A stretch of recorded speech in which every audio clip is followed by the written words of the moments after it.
Bonjour. Il me fait un grand plaisir de vous accueillir à Foi et Télévision chrétienne. Notre conférencier, le Père Georges Mador, nous présente aujourd'hui la 5e tranche de son enseignement, la joie de donner et de recevoir. Accueillons chaleureusement le Père Georges Mador. Merci. Bonjour une fois de plus, et puis je m'arrête justement à ce qu'on vient de dire, la joie de donner et de recevoir. Et c'est ce matin qu'on a chanté, je crois, la salutation à la Vierge. En français, j'allais dire une certaine formule française dit « Je vous salue Marie ». Mais là, peut-être je vais parler de ça un petit peu plus tard, puis vous l'entendez peut-être dans des nouvelles traductions du fameux « Je vous salue Marie », c'est « Réjouis-toi Marie ». En fait, c'est une traduction qui est probablement plus fidèle à l'original. Donc, « Réjouis-toi Marie », s'il y a quelqu'un qui s'est réjoui de l'accueil, de recevoir et de donner, c'est Marie. Et donc, c'est pour essayer de donner un peu de concrétude à notre réflexion que nous allons nous arrêter à la Vierge Marie.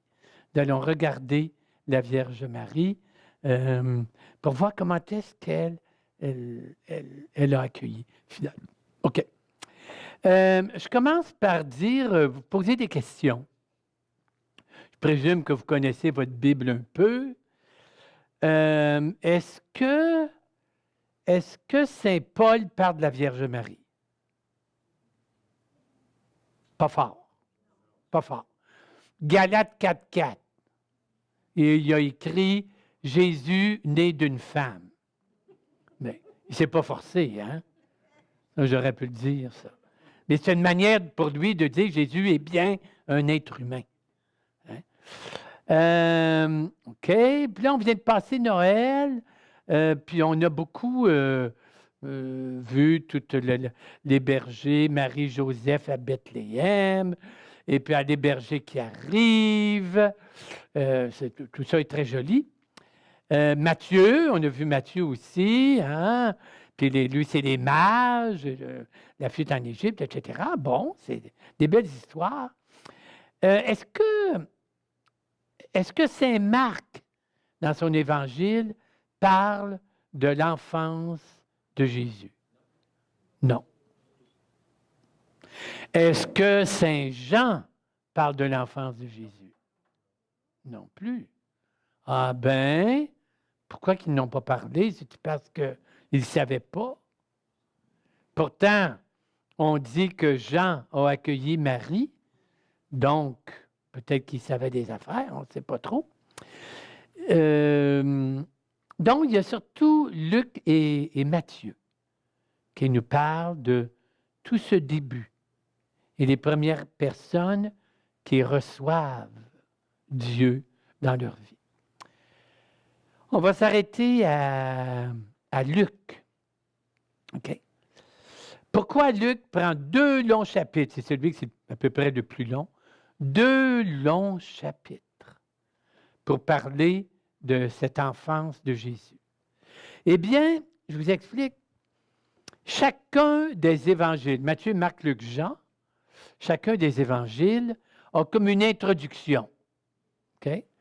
Celle de Matthieu, c'est assez long aussi. C'est, la généalogie de Jésus, l'annonce à Joseph, etc.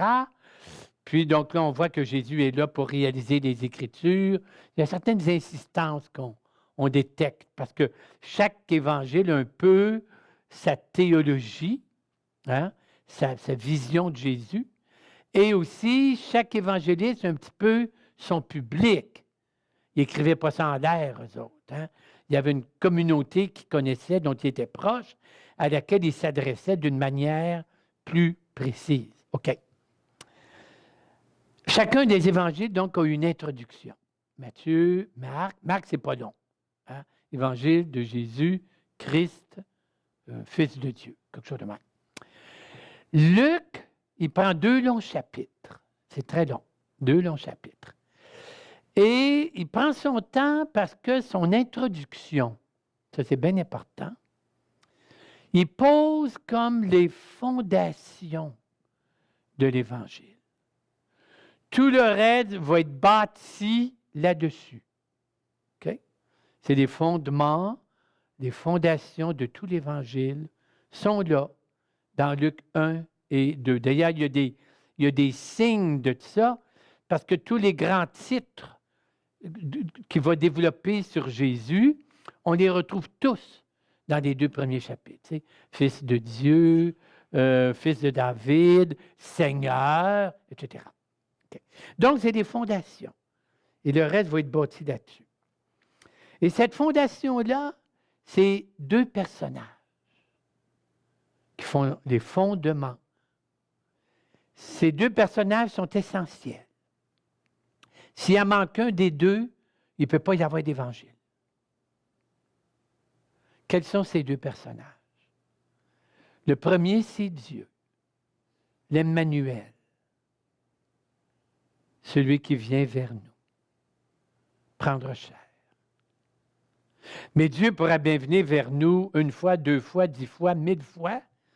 Si personne ne l'accueille, si personne ne le reçoit, il n'y aura pas d'évangile. Donc, ça prend un deuxième personnage. Ça prend quelqu'un qui l'accueille dans la foi. Et ce deuxième personnage qui reçoit, qui accueille dans la foi, c'est Marie. Okay? Tu vas dire, oui, mais pourquoi Marie, là, il n'aurait pas en prendre un autre? Mais il n'aurait pas en prendre un autre, c'est sûr. Mais Dieu, il n'avait pas le choix. S'il voulait devenir un être humain, il ne pouvait pas se donner à l'humanité. Parce que l'humanité, ça n'existe pas. Ce qui existe, c'est des hommes et des femmes. Tu sais? Je ne sais pas trop quoi. Moi, disons, donner un exemple un peu bancal. Mettons une personne, mon Dieu, que j'aime les enfants, c'est-tu beau les enfants, c'est plein de vie, et puis, il ne dit pas qu'une fin de semaine, cette personne-là est prise pour garder les 2 petits bonhommes de sa sœur, de je ne sais pas quoi. Et là, c'est le bordel dans la maison. Elle a tout le temps peur qu'il brise sa potiche chinoise ou qu'il écrase la queue du chat siamois ou je ne sais pas trop quoi. Alors là, quand ils sont partis, là, elle dit, ouais. Pensais bien les enfants, mais c'est pas mal compliqué. Elle dit, je pense que je vais plutôt adopter, au lieu d'adopter un enfant, je vais adopter l'enfance. Ça dérange moins l'enfance. Bien, tabarouette, ça ne dérange pas pantoute. Ça n'existe pas, l'enfance. C'est un terme abstrait. Vous voyez ce que je veux dire? Alors, si Dieu voulait devenir un être humain, il fallait que ce soit quelqu'un en chair et en os, de précis, de concret. Il n'y avait pas de choix, comme une espèce de lieu d'insertion. Et c'est un être humain réel qui s'appelle Marie de Nazareth. Okay? Et ça, tout est dit. Quand tu lis le récit qu'on appelle l'Annonciation, c'est, dans le fond, le récit de la vocation chrétienne. Luc, dans le fond, qu'est-ce qu'il fait dans ce premier chapitre? C'est comme s'il venait à nous. Hein?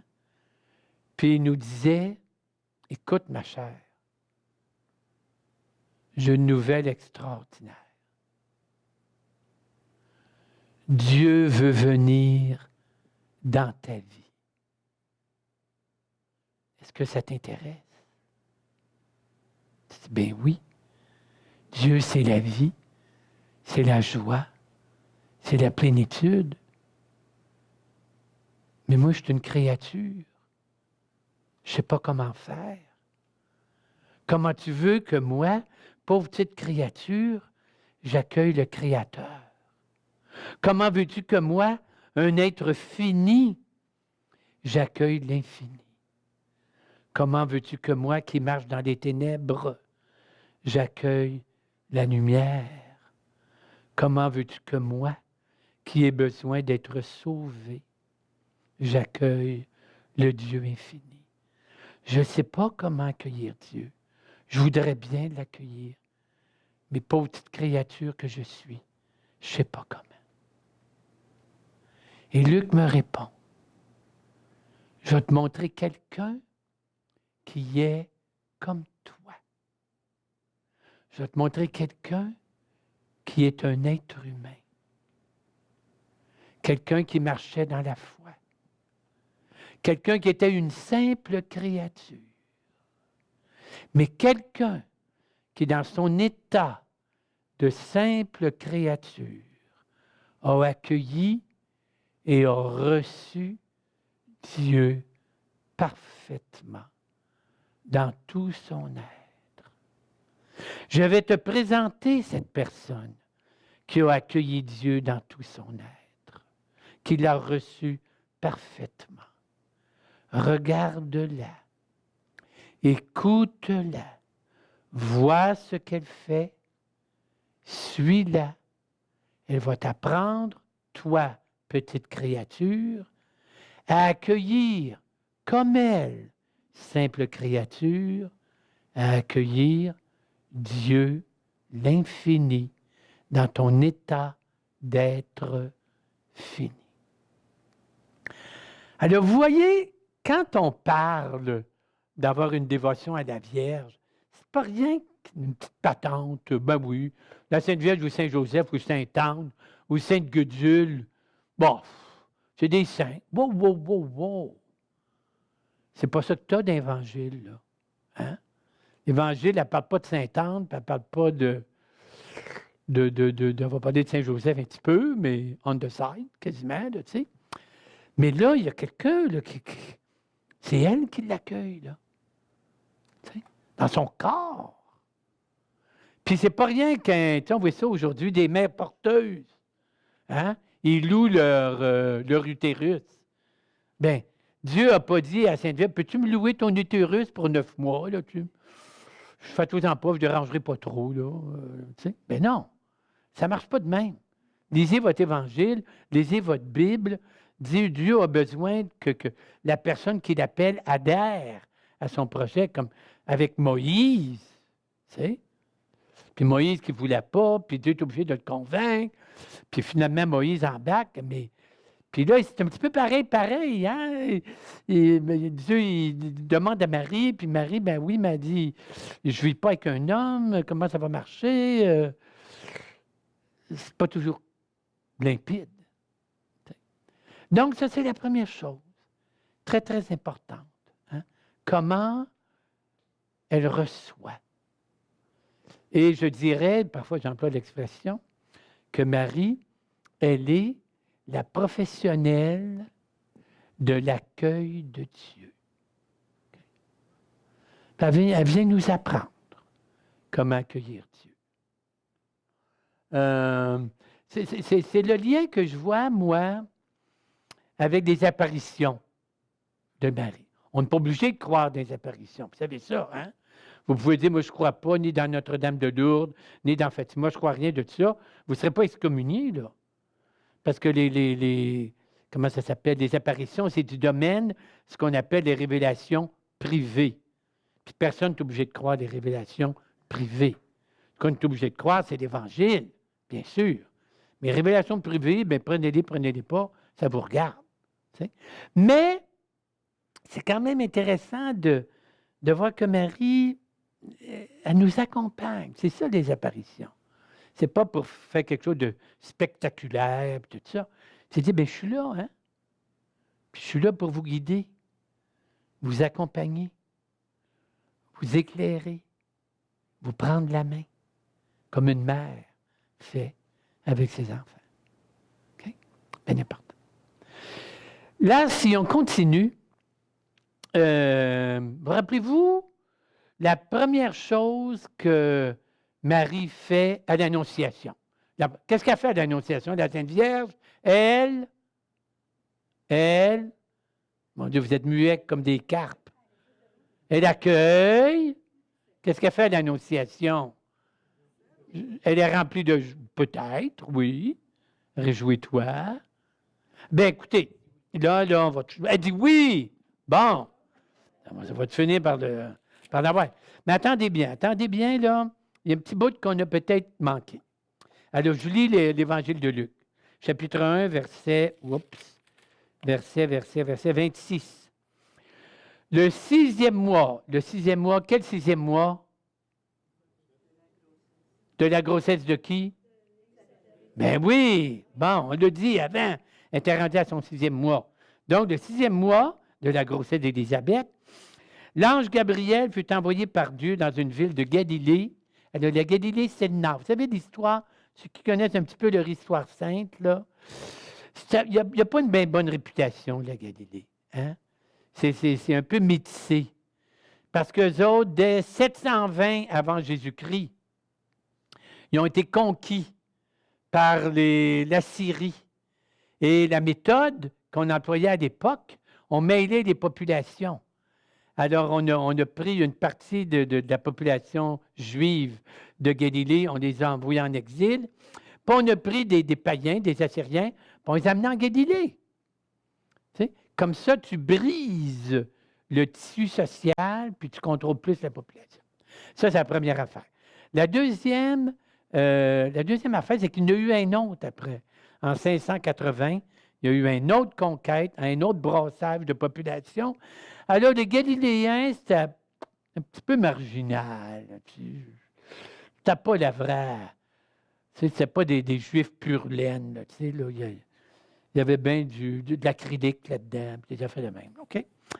Alors, toujours est-il que, sixième mois, l'ange Gabriel fut envoyé par Dieu dans une ville de Galilée du nom de Nazareth à une jeune fille accordée en mariage à un homme nommé Joseph. Alors, le verbe qui est employé, c'est promise en mariage, c'est donné en mariage. OK? À l'époque, comment ça se passait? C'est que le futur, hein, Joseph, en l'occurrence, allait voir le beau-père. Et là, il payait la dot et il signait le contrat de mariage.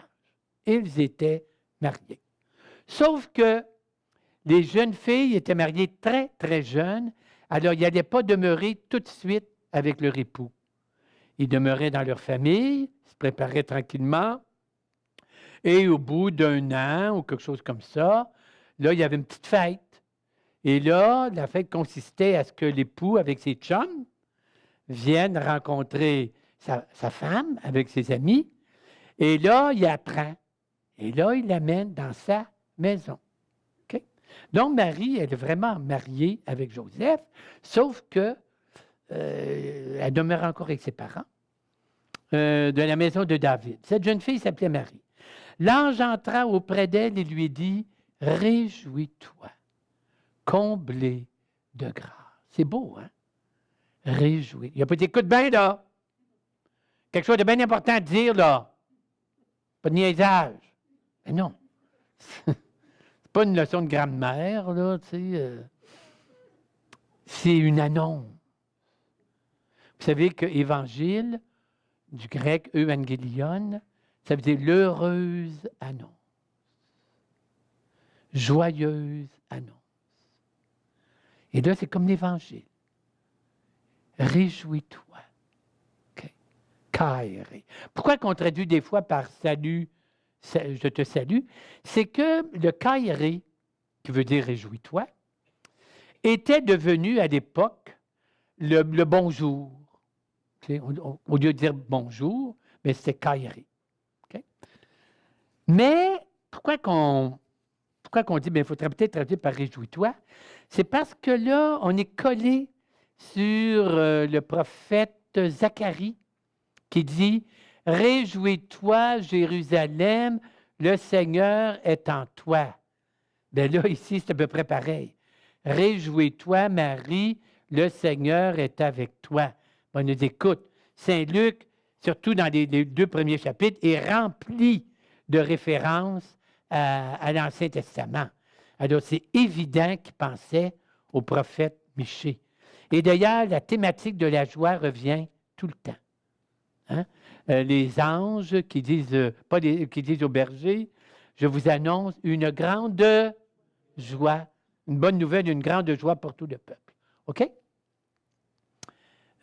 OK.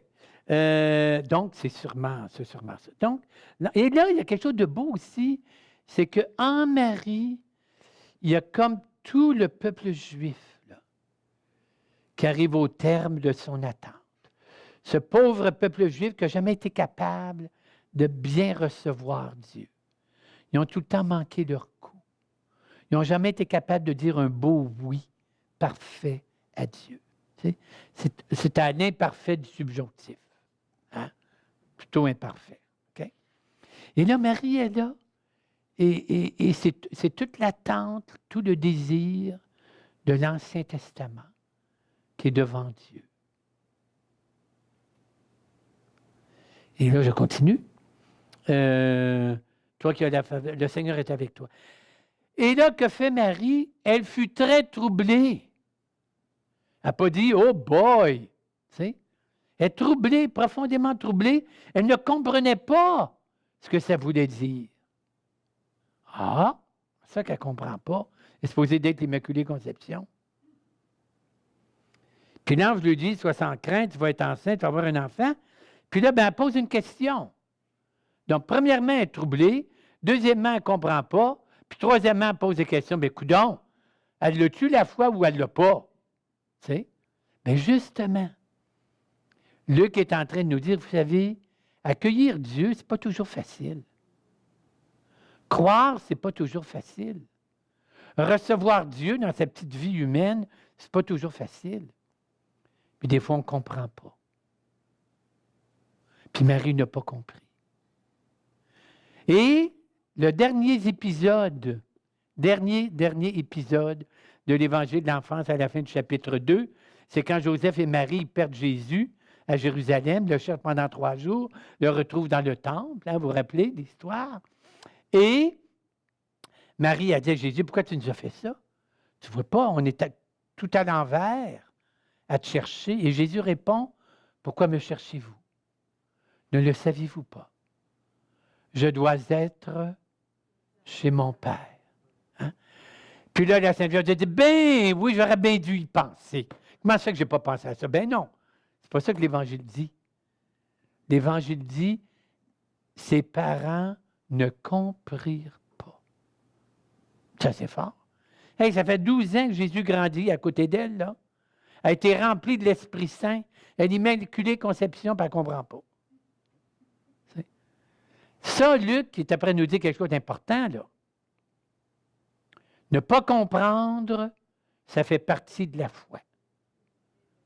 Alors, s'il y a des bouts de ta vie que tu ne comprends pas, bien tant mieux. Tu es pas mal avec la Sainte Vierge. Tu sais? Ça, c'est bien important. Okay? Et puis après ça, Marie commence à se faire l'Esprit Saint. Donc, c'est l'œuvre de l'Esprit. C'est l'Esprit qui, mystérieusement, fait naître et grandir Jésus dans nos cœurs. Nous permet de pénétrer dans la très sainte humanité de Jésus, ou plutôt fait que la très sainte humanité du Christ nous habite et nous transforme. Okay? Vous avez remarqué qu'à la fin de la messe, pas à la fin de la messe, à la fin de la grande prière eucharistique, hein, surtout dans la deuxième, ça se termine par cœur, je ne sais plus, là. Tout honneur et toute gloire par Jésus, ton Fils. Non. Mais non! Moses, on vient de dire la messe, là, vraiment, là. Mais comme Saint Paul, là, je suis bien déçu de vous autres, là. Par Jésus, ton Fils, le bien-aimé. Ben oui! Prière eucharistique numéro 2, de la toute fin. Et au baptême, des fois la formule varie selon les 3 évangiles, mais celui-ci est mon Fils, le bien-aimé. Il n'y en a rien qu'un bien-aimé. OK? Il y en a juste un. C'est Jésus. Tu veux-tu être bien-aimé? Bien, rentre dans Jésus. Si tu rentres dans le Jésus, tu rentres dans le bien-aimé. et tu rentres dans l'intimité de Dieu, le Père. Okay. Donc, vous voyez que Marie accueille, mais ce n'est pas évident.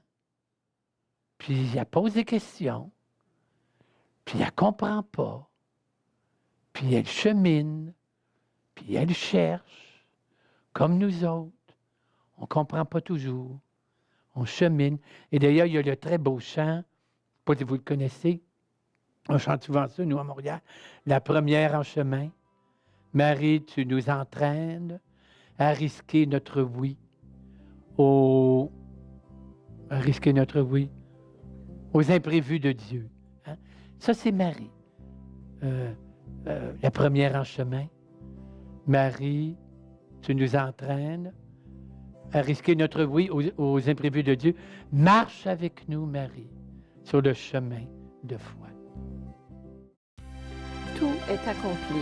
3 nouveaux DVD avec l'abbé François Kipwenge, dans lesquels il explique que les acquis de la croix sont à notre portée, que délivrance et libération sont maintenant disponibles. Que nous reste-t-il encore à faire? N'hésitez pas à vous procurer ces 3 nouveaux DVD avec l'abbé François Kipwenge. Détails à l'écran.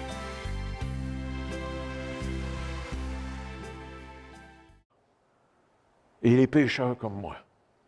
Et je l'accueille et je l'aime, comme Jésus l'aime. Et c'est à ça que le Seigneur nous demande de faire. C'est ça que le Seigneur nous demande de faire. Ce brasier de la charité-là vient guérir notre cœur. Il guérit le cœur de chaque chrétien si notre cœur reste ouvert au pardon. Si on reçoit le pardon et la miséricorde du Seigneur, qui sommes-nous? Qui sommes-nous pour fermer notre cœur à la miséricorde aux autres? Qui sommes-nous? De psaume. Vous savez, c'est quoi une courte pointe là, que les femmes font avec toutes sortes de tissus qu'ils mettent ensemble? Bien, le Magnificat, c'est une courte pointe des psaumes. Je pense qu'il y a 29 ou plus références aux psaumes. Donc, c'est ce que je disais tantôt. En Marie, c'est toute la grande espérance, l'attente, le désir de son peuple qui fructifie. OK. Dans le Magnificat, il y a 2 mots qui reviennent chacun 2